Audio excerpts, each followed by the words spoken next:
சிவபெருமான சாட்டையால பாண்டியன் மன்னன் அடிச்சாரு. இது மதுரையில் நடந்த உண்மை சம்பவம். என்னன்னு தெளிவா 9ஆம் நூற்றாண்டு மதுரை வைகை ஆத்துல வெள்ளம் கரையேறி ஊருக்குள்ள வர ஆரம்பிக்குது. அரிமர்தனா பாண்டிய மன்னர் வீட்டுக்கு ஒரு ஆண் ஒரு மண்முட்டையை சுமந்து ஆற்றங்கரை ஓரமா போட சொல்லி ஊர் மக்கள் கிட்ட கட்டளையிட்டாரு. வருத்தம் என்னன்னா, வந்தியம்மா இவங்க வயசான பாட்டி புட்டு வைக்கிறது தான் தொழிலா வச்சிருந்தாங்க. சிவனை தவிர சொந்தம்னு சொல்லிக்க இவங்களுக்கு வேற யாருமே இல்ல. மன்னன் வேற கட்டளை கொடுத்துட்டாரு, நான் யார்கிட்ட போய் உதவி கேட்பேன்னு, ஈஸ்வரா எனக்கு நீங்க உதவி பண்ணுங்கன்னு சிவன் கிட்ட போய் மன்றாடி கேக்குறாங்க. இதெல்லாம் மேல இருந்த பார்த்துட்டு இருந்த சிவபெருமான் மதுரைக்காகவும் அந்த பாட்டியோட பக்திக்காகவும் திரும்ப மதுரைக்கு வந்துட்டாரு. எப்படி ஒரு கூலி தொழிலாளியாக மாறுவேஷம் போட்டு வந்தாரு. அந்த பாட்டியும் ஆற்றங்கரை ஓரமா பாதுகாப்பான தோப்புல புட்டு விக்கிறதுக்காக கடையை போட்டுட்டு இருந்தாங்க.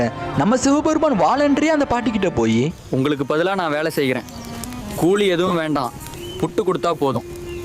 இப்ப தாம்ப கடை வச்சிருக்கேன், இன்னும் வியாபாரம் ஆகல. உடஞ்ச புட்டு கொடுங்க, அது போதும். அதிர்ச்சி என்னன்னா, அந்த பாட்டி சுடுற புட்டு எல்லாமே உடஞ்சுதான் போச்சு. சிவபெருமானு வயிறு ரொம்ப மனசார சந்தோஷமா அந்த புட்டை சாப்பிட்டாரு. சாப்பிட்டு முடிச்சது மண்வெட்டி எடுத்துட்டு ஆற்றங்கரை ஓரமா போயிருக்காரு. பாவங்க சிவபெருமான் புண்ண மயக்கத்துல பக்கத்துல இருக்கிற மரத்தடியில படுத்து தூங்கிட்டாரு. அந்த சமயம் அந்த புட்டு விக்கிற பாட்டி கிட்ட வீரர்கள் கூட மன்னர் வந்து கேள்வி கேட்டிருக்காரு.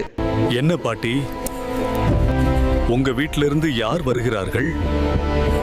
அதோ அந்த பையன்தான் அரசே, எனக்கு பதிலா வேலை செய்ய வந்திருக்கான்.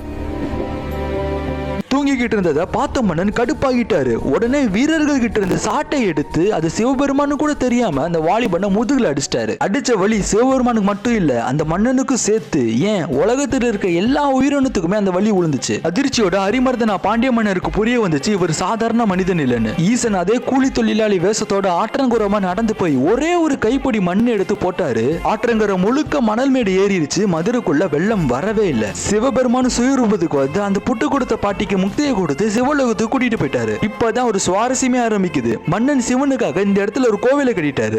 இப்பயும் ஒவ்வொரு வருஷத்துக்கு ஒருக்க இந்த கோவில்ல புட்டு திருவிழா நடக்கும். அது என்னன்னா, 9ஆம் நூற்றாண்டுல சிவன் பாட்டி கிட்ட புட்டு வாங்கி சாப்பிட்டு பாட்டிக்கு முக்தி கொடுத்தாருல, அந்த நாள்ல தான் புட்டு திருவிழாவாக இந்த கோவில கொண்டாடுறாங்க. நிறைய பக்தர்கள் இந்த நாள்ல வந்து புட்டு விக்கிறாங்க. ஒரு அதிர்ச்சி என்னன்னா, ஈசன் மறுபடியும் மார்வேஷத்துல வந்து பக்தர்கள் கிட்ட இருந்து புட்டு வாங்கி சாப்பிட்டு முக்தியை கொடுக்கறதாக எல்லாரும் நம்புறாங்க. இதுதான் அருள்மிகு புட்டு சொக்கநாதர் திருக்கோவில், மதுரை ஆரப்பாளையம் புட்டு தோப்புல இருக்கு. ஓம் நம சிவாய கமெண்ட்ல சொல்லிட்டு இந்த வீடியோக்கு ஒரு லைக்